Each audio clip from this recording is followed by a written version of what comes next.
தன்னுடைய வான்மறையாம் திருக்குரானில் அவன் பொருத்தம் பெற்றவர்களை பாராட்டி பேசுகிறான். ரலியல்லாஹு அன்ஹும் வரது அன், மாநபியினுடைய மணித்தோழர்களை அவர்கள் என் பொருத்தத்தை அடைந்து கொண்டார்கள் என்று சொல்வதோடு நானும் அவர்களை பொருந்திக் கொண்டேன் என்கிறான். வாழ்க்கை என்பது எப்போதுமே திருப்தியாக இருக்க வேண்டும். நம்ம வாழ்ற வாழ்க்கை நமக்கு திருப்தி அளிக்கணும். எல்லா விஷயத்தையும் நாம் திருப்தியாகவே ஆக்க வேண்டும். அதுதான் அழகான வாழ்க்கை. வாழ்க்கை எப்படி இருக்குதுன்னு கேட்டா, நல்லா இருக்குதுன்னு நம்ம சொல்றோம் பாருங்க, அந்த வாழ்க்கையே திருப்தியானது. திருப்திகரமாக வாழ்கிற மனிதர்கள் குறைஞ்சி இருக்கிறாங்க. ஏன் திருப்தி குறைகிறது? என் வாழ்க்கையை நான் திருப்திப்படணும். அல்லாஹ்வுக்கு பிரியமான ஒரு காரியம் இருக்குமா? திருப்தியோடு வாழுங்கிறான். ஏன்? கொடுத்ததெல்லாம் நான், அனுபவிப்பதெல்லாம் என்னை சார்ந்தது. நீ திருப்தி படலன்னு சொன்னால், நான் கொடுத்து நீ திருப்தி படாத வாழ்க்கை அது எனக்கு திருப்தி இல்லை என்கிறான். அவன் தானே கொடுத்தான். மனைவியை கண்டு திருப்திப்பட வேண்டுமா? இல்லையா? அவன் கொடுத்த பிள்ளைகளை கொண்டு திருப்திப்பட வேண்டும். அவன் கொடுத்த உடலை கொண்டு திருப்திப்படணும். அவன் கொடுத்த வாழ்க்கையை கொண்டு திருப்திப்படணும். அவன் கொடுத்த பொருளை கொண்டு திருப்திப்படணும். நம்ம திருப்தி படுறது ரொம்ப குறைவாக இருக்குது. வாழ்க்கை எப்படி இருக்குது? ஏதோ பரவாயில்லைங்கிறோம், ஏதோ ஓடுதுங்கிறோம், வேற வழி இல்லாம காலத்தை தள்ள வேண்டியதுங்கிறோம். அப்படின்னா நம்ம இன்னும் திருப்தி அடையலைன்னு அர்த்தம். வாழ்க்கை திருப்தியாக இருக்க வேண்டும். என் மனைவியை கொண்டு இன்னும் நான் திருப்தி அடையலைன்னா அல்லாஹ்வுக்கு அது வருத்தம் அளிக்கிறது. ஏன்? நான் ஜூஸ் பண்ணி கொடுத்தது. மனைவிங்கிறது நீ தேர்ந்தெடுக்கல, நான் ஜூஸ் பண்ண, நான் தேர்ந்தெடுத்து கொடுத்தேன். பிள்ளைகளை நீ ஒன்னும் தேர்ந்தெடுக்கல, நீ ஆம்பளை பிள்ளை வேணும்னு கேட்ட, நான் பெண்ணை கொடுத்தேன். நீ பெண் வேணும் என்று கேட்டாய், நான் ஆணை கொடுத்தேன். எல்லாமே மாத்தி நடந்திருக்கும்.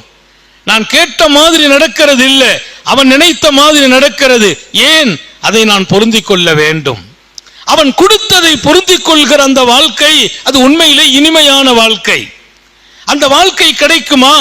எப்போதுமே நம்ம திருப்தியாக வாழ்கிறோம். இன்றைக்கெல்லாம் படித்த பின்னால் ஏன் இதை படிச்சே நினைக்கிறவங்க இருக்கிறாங்க. நல்ல ஜாப் கிடைக்குது, இந்த ஜாப் தானே கிடைச்சிருக்கு, இதை விட இன்னொரு அந்த ஜாப் கிடைக்கலாமே நினைக்கிறாங்க. ஒரு ஜாப்ல திருப்தியா இருக்கிறார், இருந்து கொண்டு எனக்கு இதுல திருப்தி இல்லை என்கிறார். ஆக நான் திருப்தியா வாழ வேண்டிய வாழ்க்கையை திருப்தி இழந்து வாழ்ந்து கொண்டிருக்கிறேன். திருப்தியா வாழ்வதால் நிம்மதி கிடைக்கிறது. எப்போதுமே திருப்தியா வாழ்றது. எப்படி நம்ம வாழ்க்கை இருக்கணும்னா நிம்மதி பெறணும். அது எப்போ கிடைக்கும்? திருப்தியில் கிடைக்கிறது. எனக்கு கிடைச்சதை எல்லாம் கொண்டு நான் திருப்தி பெறுறது. என அல்லாஹ் எப்படி ஆக்கினான்? என்ன ஆடிமா ஆக்கினான், எனக்கு அது திருப்தி. டாக்டர் ஆக்கினான், அது திருப்தி. அவன் என்னை சாதாரணமாக வைத்தான், ஏதோ ஒரு தொழிலாளியாக ஆக்கினான், திருப்தி எனக்கென. முதலாளியாக ஆக்கினான், அதுதான் எனக்கு திருப்தி. நான் திருப்தி பெற வேண்டுமே தவிர அதில் நான் திருப்தியை இழக்கிற போது நிம்மதி இழக்கிறேன். இன்னைக்கெல்லாம் அந்த நிலை மாறி இருக்கிறது. வாழ்க்கையை கொண்டு பொருந்தி கொண்ட மக்கள் குறைஞ்சு போயிட்டே இருக்கிறோம். அதனால நஷ்டம் ஒன்றும் அல்லாஹ்வுக்கு இல்லை, நமக்கு தான் நஷ்டம். நான் உங்கள்கிட்ட ஒரு பொருளை கொடுத்தேன், கொடுத்துட்டு திருப்தியான்னு கேட்டேன். என்ன பெரிய திருப்தின்னு சொன்னீங்கன்னா அது மனசை திருப்தி அளிக்குமா? கொடுத்தவர் சந்தோஷம் அடைவாரா? அதே போலதான் அல்லாஹ் கொடுத்தான் அழகான மனைவியை. என்ன இப்படி ஒரு பெண்ணை கட்டிட்டேன்னு நீங்க நினைக்கிறீங்க, அப்ப அது அல்லாஹ்வை சந்தோஷப்படுத்துமா? அது அல்லாஹ் கொடுத்தான் உங்களுக்கு இப்படி ஒரு வாழ்க்கையை. இது என்ன வாழ்க்கைங்கிறீங்க, அப்ப அல்லாஹ்வுக்கு சந்தோஷமாகுமா? அது அவன் கொடுத்தது. பெருமானார் ஸல்லல்லாஹு அலைஹி வஸல்லம் ஒரு கிராமவாசிக்கு பொருள் கொடுக்கறாங்க, நிறைய கொடுத்தாங்க. நிறைய கொடுத்துட்டு, எப்பா நான் நல்ல மாதிரியா கொடுத்தேன் நான் கேட்டாங்க. எதுக்கு கேட்கறாங்கன்னா அவர்கிட்ட இருந்த அந்த வார்த்தை, நல்லா கொடுத்தீங்கன்னா சந்தோஷமா இருக்கும். பெருமானார் கொடுத்துட்டு கேட்டாங்க ஸல்லல்லாஹு அலைஹி வஸல்லம், நான் உனக்கு நல்லா கொடுத்துட்டேனாப்பா? அவர் சொன்னாரு, அப்படியெல்லாம் ஒன்றும் இல்லை, அஜ்மல் தவலாக சந்தா, அப்படியெல்லாம் ஒன்றும் அழகாலாம் கொடுக்கல. அப்படி என்ன நல்லது பண்ணிட்டீங்க?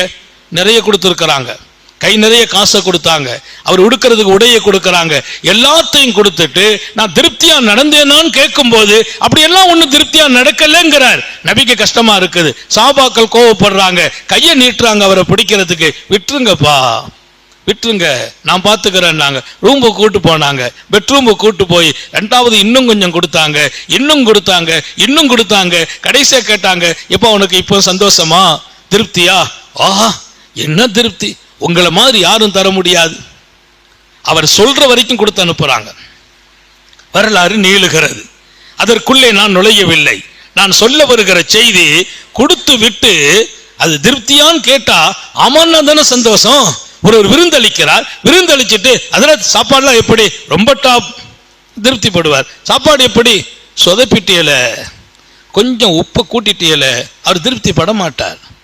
அதே போல்தான் எனக்கு உடலை கொடுத்தவன் அல்லாஹ், உடையை கொடுத்தவன் அல்லாஹ், உணவை கொடுத்தவன் அல்லாஹ், மனைவியை கொடுத்தவன் அல்லாஹ், பிள்ளைகளை கொடுத்தவன் அல்லாஹ், உன்னை இந்த தரத்தில் உட்கார வைத்தவன் அல்லாஹ், உன்னை இந்த நிலையில் உட்கார வைத்தான். உன்னை கல்லாவில் வைத்து அழகு பார்க்கிறான், உன்னை முதலாளியாக வைத்து அழகு பார்க்கிறான், உன்னை தொழிலாளியாக வைத்து அழகு பார்க்கிறான், ஒரு கம்பெனியின் மேனேஜ்மெண்ட் உன் கையில் கொடுத்து அழகு பார்க்கிறான், இல்லை உன்னை ஒரு மிகப்பெரிய நிறுவனத்தின் தலைவராக ஆக்கி அழகு பார்க்கிறான். அதை பொருந்திக்கிடணுமா இல்லையா?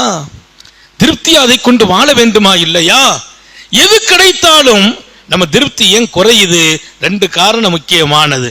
ஒன்று, இன்னும் இந்த குறை இல்லைன்னா நல்லா இருந்திருக்குமே, அதை திருப்தி போயிடும். எல்லாம் இருக்குது, அந்த ஒன்று மட்டும்தான் மைனஸ். மைனஸை சொல்லாதேங்கிறாங்க, பிளஸ்ஸை மட்டும்தான் பேசணும், மைனஸை பேசவே கூடாது. இந்த ஒன்று இருந்தால் நல்லா இருந்திருக்குமே, எல்லாமே இருக்கிறது, அதில் ஒரு குறையை பார்த்து கொண்டு நீ திருப்தி இழக்கிறாயே, அது நியாயம் இல்லை என்கிறார்கள். அடுத்த நிமிடத்தை பத்தி நினைக்க கூடாது. இப்ப இருக்கிறது கரெக்ட் தான், நாலு நிலைமை என்ன ஆகும், அடுத்த நிமிஷத்துக்கு நிலைமை என்ன, நாளைக்கு என் வாழ்க்கை என்ன, அதை நினைச்சால் திருப்தி போயிடும். இப்ப இருப்பதை கொண்டு என்ஜாய் பண்ணணும், திருப்திப்படணும். அல்லாஹ் அதுதான் சந்தோஷப்படுகிறான். என் வாழ்க்கை திருப்தியாக கழியுது என்றால் நான் அல்லாஹ்வை பொருந்தி கொண்டேன் என்று அர்த்தம். பெருமானார் ஸல்லல்லாஹு அலைஹி வஸல்லம் சொன்னாங்க, ஈமானுக்கு சுவை இருக்குதுப்பா, அந்த சுவையை யார் அறிவார்கள் தெரியுமா? ஈமானுடைய சுவையை கூட. எனக்கு வாழ்க்கையே ஈமான் தான், ஈமான கொண்டுதான் ரூஹு, ஈமான கொண்டுதான் மௌத்து, ஈமான கொண்டுதான் சொர்க்கம், ஈமான கொண்டுதான் அல்லாஹ் கிடைக்கிறான், ஈமான கொண்டுதான் நபி கிடைக்கிறாங்க. அந்த ஈமானின் சுவையை யாரால் சுவைக்க முடியும் தெரியுமா? ஈமான், ஈமானின் சுவையை சுவைப்பார் யார் தெரியுமா? மன் ரதிய பில்லாஹி ரப்பா, என்னை வளர்த்தானே, ஆளாக்கினானே, உடையளித்தானே, உணவளித்தானே, வாழ்வளித்தானே, அந்த ரவனை நான் ரப்பாக பொருந்தி கொண்டேன். அல்லாவை பொருந்தி கொண்டானா? என் ரப்பா அல்லாஹ், அவன்தான் எனக்கு எல்லாம் என்று அவனை பொருந்தி கொண்டாயா, ஈமானின் டேஸ்ட் உனக்கு கிடைக்கும் என்றார்கள் கண்மணி நாயகம் ஸல்லல்லாஹு அலைஹி வஸல்லம். அல்லாஹ்வை நாம் பொருந்தி கொள்ற விதம் தான் திருப்தியான வாழ்க்கை. அதனால வாழ்க்கைங்கிறது அல்லாஹ் கொடுத்திருக்கிறான். எல்லாருக்கும் சொல்றேன், நிறைய பேர் திருப்தி இல்லாம வாழ்றோம். ஏதாவது ஒரு கஷ்டத்தை நினைச்சு வாழ்றோம், ஏதாவது ஒரு பிரச்சனையை கொண்டு போயே நினைச்சுக்கிட்டே இருக்கிறோம், எதிலையாவது ஒண்ணுல போய் லாக் ஆயிடுறோம். வேண்டாங்கிறேன். இப்ப என்ன இருக்குது, அதுல பொருந்தி கொள்ளுங்கள். அதுக்கு என்ன கூலி தெரியுமா? இதை விட அழகான வாழ்க்கையை அல்லாஹ் கொடுத்துக்கிட்டே இருப்பான். இதையே நீ பொருந்திக்கிடல, இதை விட அழகான வாழ்க்கையை நான் எதுக்கு தரணும்னு யோசிப்பானா இல்லையா அல்லாஹ்? நீ அவர்கிட்ட சொன்னீங்க ரொம்ப டாப்புங்க, நீங்க ஒரு டீ கொடுத்தா கூட அழகா இருக்கும், அவர் யோசிப்பார் நாளைக்கு இவருக்கு டீ கொடுக்கணும். பாராட்டினால், திருப்திப்பட்டால் இன்னும் நினைக்கிறாங்க. நம்ம ஒருத்தர் விருந்து கூப்பிட்டோம், அந்த விருந்தை சாப்பிட்டுட்டு உங்க மாதிரி யாரும் விருந்து தர முடியாதுன்னு சொன்னோம், இன்னும் அவர் திருப்திப்படுவார், இன்னொரு நாளைக்கு விருந்து கூப்பிடணும். அதே போல ரப்புல் ஆலமீன் உங்களுக்கு கொடுத்தான், நீ திருப்தியா வாழ்வதற்காக. நீ திருப்தி பெறலன்னா அல்லாஹ் யோசிக்கிறான், எதை கொடுத்தாலும் திருப்தி பெறது இல்லை. சில பேருக்கு எது கிடைச்சாலும் திருப்தி வர்றது இல்லை. ஏன்னா இன்னும் இருந்தால் தாவல்ல நினைக்கிறாங்க பாருங்க, அவங்க திருப்தியா வாழ முடியாது. திருப்தியா வாழ்கிற வழி போதும்ங்கிற மனசு வரணும். போதும்ங்கிற மனசு வந்தால் திருப்தியா வாழ்வார். அவர் கையில் 50 ரூபாய் இருக்கு, போதும், அவர் திருப்தியா வாழ்வார். 100 கிடைச்சா நல்லது, அவர் திருப்தி இழக்கிறார். இன்னும் என்று நிலை வறுமையானால் அங்க திருப்தி போகுது. அதனாலதான் திருப்தியா வாழ்வதற்கு போதும் என்கிற மனசு மிக முக்கியம். அந்த மனசு அல்லாஹ் எல்லாருக்கும் நசீபாக்கி தருவானாக. இன்னைக்கு நல்ல டாப்ல இருக்கவங்க கூட திருப்தியா வாழல, ஹைல இருக்கிறாங்க. அல்லாஹ் விசேஷமான இடத்துல வச்சிருக்கான். அவர் எதையாவது பத்தி கவலைப்பட்டுக்கிட்டே இருக்கிறார், அவர் எதையாவது யோசிச்சுட்டே இருக்காரு, அவருக்கு திருப்தி இல்லை. ஏன்? அவர் வேற இன்னும் கொஞ்சம் வரணுமே நினைக்கிறார், இன்னும் ஒண்ணு உண்டாக்கலாமே நினைக்கிறார், இன்னும் ஒரு சூழ்நிலை அமைப்போமே நினைக்கிறார். அப்படி நினைக்கிற போது அது கைகூடல்ல, அவர் திருப்தி இழக்கிறார். இருப்பதை கொண்டு போதுமாக்குங்கள், அடுத்த கட்டத்துக்கு முயற்சி செய்யணும், அதுல போய் லாக் ஆயிடக்கூடாது. இருப்பதை கொண்டு போதுமாக்குவோம், அடுத்த கட்டத்தை நோக்கி பயணிக்கணும், அதுல போய் திருப்தி இழந்துடக்கூடாது. முயற்சி செய்வோம், இன்னும் கிடைச்சா அல்ஹம்துலில்லாஹ், இல்லை இருப்பது அல்ஹம்துலில்லாஹ். அதுதான் அழகான வாழ்க்கை. ஹஜ்ரத் ஈசா, ஹஜ்ரத் ஜிப்ரீல் அலைஹிஸ்ஸலாம் யூனுஸ் நபி அலைஹிஸ்ஸலாத்தை சந்திக்கிறாங்க.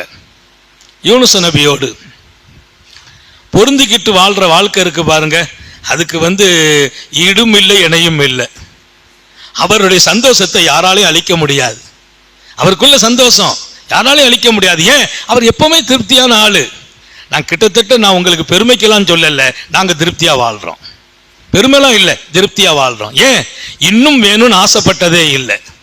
கிடைத்தால் அல்ஹம்துலில்லாஹ், கிடைக்காவிட்டால் அல்ஹம்துலில்லாஹ். ஏன்? அதுதான் திருப்தி. அல்லாஹ் வைத்திருக்கிறான், நல்லா வச்சிருக்கிறான் அப்படிங்கிற எண்ணம் வாழ வைத்துக் கொண்டு இருக்குது. அப்படிதான் பிள்ளைங்களையும் வளர்க்கிறோம். உங்களுக்கெல்லாம் நான் சொல்ல ஆசைப்படுகிறேன், ஒரு அழகான வாழ்க்கை இது. கடைசி வரைக்கும் திருப்தி பெறாமையே வாழ்ந்துட்டு திருப்தி பெறாமையே துனியா விட்டும் போறதா? இந்த உலகத்துல நம்ம ரசிக்க வேண்டாமா? வாழ்க்கையை சுவைக்க வேண்டாமா? அனுபவிக்க வேண்டாமா? எப்ப முடியும்? திருப்தி இருந்தால் மட்டும் தான் முடியும். திருப்தி இல்லையா, சாப்பாட கூட ஏதோ நஞ்ச திங்கிற மாதிரி அள்ளி போட்டுட்டு போயிடுவார். எங்க கொஞ்சம் அழகா ரசிச்சு சாப்பிடுங்களேன். ஏங்க சாப்பிடுற மாதிரியா மனசு இருக்குது? மனசுல 1000 கவலை. அப்ப சாப்பாடு சுவையா இருந்தோம், அவர் ரசிச்சு சாப்பிடுற நசீபை இழக்கிறார். எப்ப இழக்கிறார்? மனசை எங்கேயோ கொண்டு பறிகொடுத்ததாலே. வாழ்க்கை ரொம்ப அழகானது. யூனுஸ் நபி அலைஹிஸ்ஸலாம் ஜிப்ரீல் அலைஹிஸ்ஸலாம் அவங்க சந்திக்கிறாங்க. அவங்க மலக்குகளின் தலைவர். யூனுஸ் அலைஹிஸ்ஸலாம் கேட்கிறாங்க, துல்லனி அலா ஆபதுல் அர்து, இந்த பூமியில அல்லாஹ்வுக்கு பிரியமான மிகப்பெரிய ஒரு வணக்கசாலிய எனக்கு காட்டுங்களேங்கிறாங்க. யூனுஸ் நபி வானவர்களின் கோமான் ஜிப்ரீல் அலைஹிஸ்ஸலாம் அவங்கள்ட்ட, இந்த பூமியில அல்லாஹ்வுக்கு பிரியமான பெரிய வணக்கசாலி, அவரை மாதிரி வணக்கசாலி இருக்கக்கூடாது, அப்படி ஒருவர் எனக்கு காட்டுங்கன்னாங்க. ஜிப்ரீல் அலைஹிஸ்ஸலாம் வாங்கன்னு கூட்டு போறாங்க. யாரை? நபி யூனுஸ் அலைஹிஸ்ஸலாத்தை நேரா கூட்டு போனா ஒரு இடத்துல போய் ஒருவர் உட்கார்ந்து இருக்கிறார். அவர் கிட்ட கொண்டு விட்டுட்டாங்க. யூனுஸ் அலைஹிஸ்ஸலாம் நின்னாங்க. என்ன அது? பார்த்துக்கா வரன்னாங்க. இவங்களை பார்த்த உடனே அவர் சலாம் சொல்ல எத்தளிக்கிறார். அவரால் எழுந்திருக்க முடியல. ஏன்? 2 காலும் ஊனம், 2 காலும் ஊனம். ஜிப்ரீல் ஸல்லல்லாஹு அலைஹி வஸல்லம் வந்திருக்கிறாங்க, யூனுஸ் நபி வந்திருக்கிறாங்க. யாரோ வந்திருக்கிறாங்கன்னு தெரியுது, யாருன்னு தெரியல. காரணம் 2 கண்ணும் தெரியாது, காலு ஊனம், கண்ணு தெரியாது. அங்கே கொண்டு நிறுத்தி யூனுஸ் அலைஹிஸ்ஸலாத்துல சொன்னாங்க, இதோ நீங்க கேட்ட ஆளுன்னாங்க. அப்படி மெய் செலுத்து போறாங்க யூனுஸ் அலைஹிஸ்ஸலாம். நான் யாரை கேட்டேன்னா, இந்த பூமியில அல்லாஹ்வுக்கு பிரியமான அதிகமாக வணக்கம் செய்யறவரை பத்தி கேட்டேன்.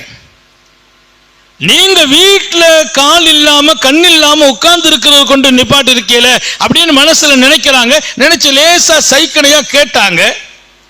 அந்த நேரத்துல ஜிப்ரீல் அலைஹிஸ்ஸலாம், கொஞ்சம் நில்லுப்பா, அவரை கூப்பிட்டாங்களாம். இப்போ வா காட்டுறேன் வா. அவரை கூப்பிட்டு அந்த மனுஷனை கூப்பிட்டு, வாங்க, நான் ஜிப்ரீல் வந்திருக்கிறேன், நபி வந்திருக்கிறாங்க, நாங்க 2 பேரும் துஆ செய்யறோம், அல்லாஹ் உங்களுக்கு கண்ணை திரும்ப கொடுக்கறதுக்கும் காலை திரும்ப கொடுக்கறதுக்கும். ஜிப்ரீல் அல்லாஹ்ட்ட கேட்டா அல்லாஹ் கொடுத்துருவான். யூனுஸ் நபி அவங்க வாழ்ந்த காலம், அவங்க கேட்டா கொடுத்துருவான் அல்லாஹ். 2 பேரும் துஆ செய்யறோம், ஆமீன் சொல்லுங்க அப்படின்னு சொல்லி கூப்பிட்ட போது அவர் சொன்னாரா, எதுக்கு? நான் திருப்தியா வாழ்றேன், நல்லா கவனிச்சுக்கணும், நான் திருப்தியா வாழ்றேன், எனக்கு என்ன பிரச்சனைன்னு கேட்டார். எனக்கு என்ன பிரச்சனை? அல்லாஹ் என்ன உட்கார வச்சு சாப்பாடு தர்றான், குடும்பம் அழகான குடும்பம், நிம்மதியான வாழ்க்கை, கேட்டதெல்லாம் தருகிறான், அவனை நினைவு கூறுகிற நாவை தந்திருக்கிறான். இன்னும் அந்த நாவு அழகா இருக்குது, உட்கார்ந்து வணங்குறேன், நினைச்சா தூங்குறேன், நினைச்சா விழிக்கிறேன், கால் இல்ல, கை இல்ல, கண் இல்ல, காலும் இல்ல, கையும் இல்ல, காலும் இல்ல, கண்ணும் கையும் இல்ல, கண்ணும் இல்ல. ஆனா என்ன ரப்பு என்ன குறையில வச்சான்? எனக்கு என்னுடைய பெட்ரூம் அழகா இருக்குது, யூரின் கரெக்டா போகுது, மோஷன் கரெக்டா போகுது, எல்லாம் கரெக்டா நடக்குது, பசி வருது, சாப்பிடுறேன், சாப்பிட்டா அல்ஹம்துலில்லாஹ் சொல்றேன், என்ன நல்லா வச்சிருக்கிறான், என் வாழ்க்கை திருப்தியா போயிட்டு இருக்குது. புதுசா இனி ஒரு கண்ணை வாங்கி, இன்னொரு காலை வாங்கி, கையை வாங்கி நான் எதை செய்ய போறேன்? வேண்டாம் அப்படின்னாங்களாம். ஹஜ்ரத் யூனுஸ் நபி சொன்னாங்க, நான் நீங்க வணக்கசாலியை காட்டுவீங்கன்னா ராத்திரி பூரா நின்று தொழுதுட்டு பகலெல்லாம் நோன்பு வச்சிட்டு இருக்கிற ஆளை காட்டுவீங்கன்னு நினைச்சேன். இப்ப விளங்குச்சு, அவங்களல்ல வணக்கசாலி, இவர்தான் வணக்கசாலி, இவர்தான் அல்லாஹ்வுக்கு பிரியமானவர். ராத்திரி பூரா வணங்கி பகலெல்லாம் நோன்பு வச்சுட்டு அல்லாஹ் கொடுத்ததை பொருந்திக்கல, என்ன நோன்பு திறக்க வந்த ஒரு கஞ்சி கூட இல்லையே அப்படின்னு சொல்றாருன்னா அவரு கிடைச்சதை கொண்டு பொருந்திக்கிடலையே. பேரிச்சம்பழம் கிடைச்சிச்சு இல்ல, தண்ணி கிடைச்சிச்சு இல்ல, அது அல்ஹம்துலில்லாஹ் அதை கொண்டு பொருந்திக்கிட்டா வாழ்க்கை ஜாலியான வாழ்க்கை, திருப்தியான வாழ்க்கை. இருக்கிறத விட்டுட்டு இன்னொன்னு எதிர்பார்க்கும் போது வாழ்க்கையினுடைய திருப்தி போகிறது. இவர்தான் வணக்கசாலி, இவர்தான் அல்லாஹ்வுக்கு பிரியமானவர். யூனுஸ் நபி வியந்து போகிறார்கள். ஏன்? வாங்க நபி வந்திருக்கிற, மலக்கு வந்திருக்கிறாங்க, அல்லாஹ் கையை கொடுன்னு கேட்டா கையை கொடுத்துருவான், காலை கொடுன்னு கேட்டா காலை கொடுத்துருவான், கண்ணை கொடுன்னு கேட்டா பார்வை வந்துடும். ஆனா அதையெல்லாம் அல்லாஹ்ட்ட கேட்கறதுக்கு வாங்கன்னு கூப்பிட்டா நான் நல்லா இருக்கிறேன், திருப்தியா வாழ்றேன், எந்த குறையும் எனக்கு இல்லை. நமக்கு நான் கேட்கிறேன், நமக்கு என்ன குறை? கண்ணை கொடுத்தானே அல்லாஹ், நடக்க காலை கொடுத்தானே அல்லாஹ், உழைக்க கரத்தை கொடுத்தானே அல்லாஹ், நமக்கு என்ன குறை? ஏதோ நான் கொஞ்சம் கூடுதலான வசதி எதிர்பார்த்தேன், கம்மியான வசதி இருக்குது, அதனால திருப்தி இல்லாம வாழ்வதா? ஒரு பெரிய வீடு கட்டணும்னு நினைச்சேன், இல்ல ஒரு குடிசை வீடு தான் கட்ட முடிஞ்சிச்சு, அதனால திருப்தி இழப்பதா? திருப்திப்படுங்கள். வாழ்வது கொஞ்ச காலம், அதுல ஏதாவது மைனஸா வச்சு வாழக்கூடாது, ஏதாவது ஒரு குறைய வச்சுட்டே வாழக்கூடாது. இப்படி இருந்தா நல்லா இருக்குமே, அப்படி இருந்தா நல்லா இருக்குமே, எப்படி இருந்தா வேண்டாம், இன்னும் கிடைத்தால் நல்லா இருக்குமே வேண்டாம். போதும் என்கிற மனசும் வேணும், குறை காணாத உள்ளமும் வேணும். போதும் என்கிற மனசும் வேணும், குறை பார்க்காத இதயமும் வேணும். அந்த இதயம் கிடைத்தால் நாம் நிம்மதியாக வாழ்கிறோம். வாழ்க்கை நிம்மதியாக திருப்தியாக வாழ்வோம். அல்லாஹ் சொன்னான், என் திருப்தி தான் மிகப்பெரியது. ஒரு ரிதுவானும் மினல்லாஹி அக்பர். நான் நிறைவுபடுத்துகிறேன். சொர்க்கவாசிகளை பெருமானார் ஸல்லல்லாஹு சொல்றாங்க, அல்லாஹ் எல்லாத்தையும் கொடுத்துருவானா, எல்லாத்தையும் கொடுத்து அவங்க தேவையானதெல்லாம் கொடுத்து கேட்டதெல்லாம் கிடைக்குமா. வலக்கும் ஃபீஹா மா தஷ்தஹி அன்ஃபுசுக்கும் வலக்கும் ஃபீஹா மா தத்தஊன். நீங்கள் கேட்டதும் கிடைக்கும், நினைத்ததும் கிடைக்கும். அல்லாஹ் நம்ம எல்லாருக்கும் தௌஃபீக் செய்வானா. சொர்க்கத்தில் என்ன கிடைக்கும்? கேட்டதும் கிடைக்கும், நினைச்சதும் கிடைக்கும். இங்க கேட்டாலே கிடைக்க மாட்டுக்கு, கேட்டாலே நினைச்சா இங்கிருந்து கிடைக்கா. கேட்டாலும் கிடைக்கும், நினைத்தாலும் கிடைக்கும். அத்தனையும் கொடுத்து விட்டு சொர்க்கத்தின் உல்லாச மாளிகை எல்லாம் அல்லாஹ் கொடுத்து விட்டு அவர்களிடத்தில் கேட்பானான், ஹல் ரதீத்தும், திருப்தியா இருக்கிறீங்களான்னு கேட்பானா. பாத்தியலா, அங்கேயும் அல்லாஹ் அதைத்தான் கேட்கறான், திருப்தியா இருக்கிறீங்களா? அல்லாஹ்வுக்கு பிடிச்சமான ஒரு வாழ்க்கை திருப்தியா வாழ்றது. அதனால நாங்கள்லாம் எங்க லைஃபை மாத்திட்டோம், திருப்தியா தான் இருக்கிறோம். எங்கள்கிட்ட யாரு கேட்டாலும் திருப்தியா இருக்கிறோம். எல்லாமே திருப்தி. துன்பம் வந்த போதும் இன்பம் வந்த போதும் திருப்தி இழக்கல. அது அவனுக்கு பிரியம். அல்லாஹ் கேட்கிறான், சொர்க்கத்தின் எல்லா வகையான நியாமத்தை கொடுத்துட்டு அல் ரதீத்தும், திருப்தியா இருக்கிறீங்களா? நான் கொடுத்ததெல்லாம் திருப்தி தானா அப்படின்னு கேட்டானா. அவங்க சொன்னாங்களாம், யா ரப்பனா மாலனா அல்லாஹ் நர்தா. எங்களுக்கு என்ன வந்து போச்சு, எங்களுக்கு என்ன வந்து போச்சு? சொர்க்கவாசிகள் பேசுறாங்க, நாங்க திருப்திப்படாம இருக்கிறதுக்கு நீ என்னவெல்லாம் கொடுத்துட்ட, எங்களுக்கு என்ன வந்து போச்சு? அல்லாஹ் நரலா, நாங்க திருப்தி பெறாமல் இருப்பதற்கு இன்னக்க அதைத்தனா மாலம் தோத்தி அஹதா, எங்களுக்கு யாருக்குமே கொடுக்காத எல்லாத்தையும் நீ எங்களுக்கு கொடுத்திருக்கேன்பாங்களாம். யாருக்குமே கொடுக்காத எல்லாவற்றையும் அவங்களுக்கு அப்படி தெரியும் சொர்க்கத்துல. இதுக்கு மேல இனி என்னத்தை போய் கொடுக்க முடியும்? யாருக்குமே கொடுக்காததெல்லாம் எங்களுக்கு நீ கொடுத்து விட்டாய் ரப்பே, இனி எப்படி நாங்க திருப்தி படாம இருக்க முடியும்? ரொம்ப திருப்தியா இருக்கிறோம் அல்லாஹ், உன்னை திருப்தி படாம எதுக்கு நாங்க இருப்போம் அப்படின்னு அவங்க சொல்லுவாங்களாம். அல்லாஹ் சொல்லுவான், இல்ல இல்ல இன்னும் இருக்குதும்பானா. இனி என்ன இருக்குதுன்னு கேட்பாங்களாம். அதான் வாழ்க்கை. இனி என்ன இருக்குது உங்கள்கிட்ட நாங்க கேட்பதற்கு, அனுபவிப்பதற்கு? கேட்டதெல்லாம் கிடைக்கிறது, நினைத்ததெல்லாம் கிடைக்கிறது. உல்லாச மாளிகை, வசந்த மாளிகை, எல்லாம் சொர்க்கம் எங்களை வரவேற்கிறது. இனி என்ன இருக்குது? அல்லாஹ் சொல்வான், ரிதுவானி. இப்போது அதை விட ஒரு பெரிய அருள். என்ன அருள் தெரியுமா? நான் உங்களை பொருந்திக் கொண்டேன், இனி உங்கள் மீது நான் கோபமே படமாட்டேன் என்றான். அல்லாஹு அக்பர். சொர்க்கவாசிகள் சத்தமிடுவார்கள், ஆஹா, இது எல்லாவற்றை விட பெரியதாச்சே. எங்க வாழ்க்கையில இனி நீ கோபப்பட மாட்டாய், எல்லாமே உங்களை நான் இனி திருப்தியோடு இருப்பேன் என்று அல்லாஹ் சொன்னான் என்று நபிகள் நாயகம் ஸல்லல்லாஹு அலைஹி வஸல்லம். எப்ப அல்லாஹ் என் திருப்தி உங்களுக்கு, உங்களை நான் கோபப்பட மாட்டேன்னு சொன்னான் தெரியுமா? அவங்க சொன்னாங்க, நாங்க திருப்தியாத்தான வாழ்றோம். திருப்தியா வாழ்வீர்களா? அல்லாஹ்வும் திருப்தி அடைகிறான், அவன் கோபப்படுவதில்லை. நாம திருப்தியா வாழாம போறோம். அது குறை இருக்குது, இது இருந்தா நல்லா இருக்கும், அப்படி இருந்தா நல்லா இருந்திருக்கும், எனக்கு பொஞ்சாரி இன்னும் கொஞ்சம் நல்லா இருந்திருக்கலாமே அப்படி நினைக்கிறோம். என் பையன் என்ன, இது ஒரு பையன் பிறந்துட்டானே, ஒரு பொண்ணு பிறந்தா நல்லா இருக்குமே. எப்படி கொடுத்தான் அல்லாஹ் அப்படி ஏற்றுக்கொள்ளுங்கள். நீங்கள் திருப்தி பெறுகிறீர்கள். நீங்கள் திருப்தி பெறுகிறீர்களா? அவன் திருப்திப்படுகிறான். அப்படி ஒரு அருமையான வாழ்க்கையை இந்த மண்ணில் வாழ்வதற்கும் வளர்வதற்கும் உயர்வதற்கும் அல்லாஹ் தௌஃபீக் செய்வானாக. நீண்ட நெடிய நாட்கள் நோய் நொடிகள் இல்லாமல் உடல் ஆரோக்கியத்தோடு மனநிறைவோடு இன்பத்தோடு அல்லாஹ்வை என்று வணங்கி வழிபட்டு வாழும் நசீபையும் பாக்கியத்தையும் எல்லாம் அல்லாஹ் உங்களுக்கும் எனக்கும் நம்மை ஈடுபடுத்த தாயினுடைய இருக்கிறோம். அவர் மனைவி மக்கள் உற்றார் உறவினர் யாவருக்கும் கொடுத்தவர் புரிவானா. உயிரினும் மேலான கண்களை நாயகம் ஸல்லல்லாஹு அலைஹி வஸல்லம் அவர்களை கனவிலும் நனவிலும் கண்டு வைக்கும் பெரும் பாக்கியத்தை அல்லாஹ் நம் எல்லோருக்கும் கொடுத்தவர் புரிவானாக. நல்ல துஆக்களோடு உங்கள் எல்லோருடைய துஆவை ஆதரவைத்து என் வார்த்தைகளை நிறைவேற்றுகிறேன். வாஃபு தஅவானா அல்ஹம்துலில்லாஹி ரப்பில் ஆலமீன். அஸ்ஸலாமு அலைக்கும்.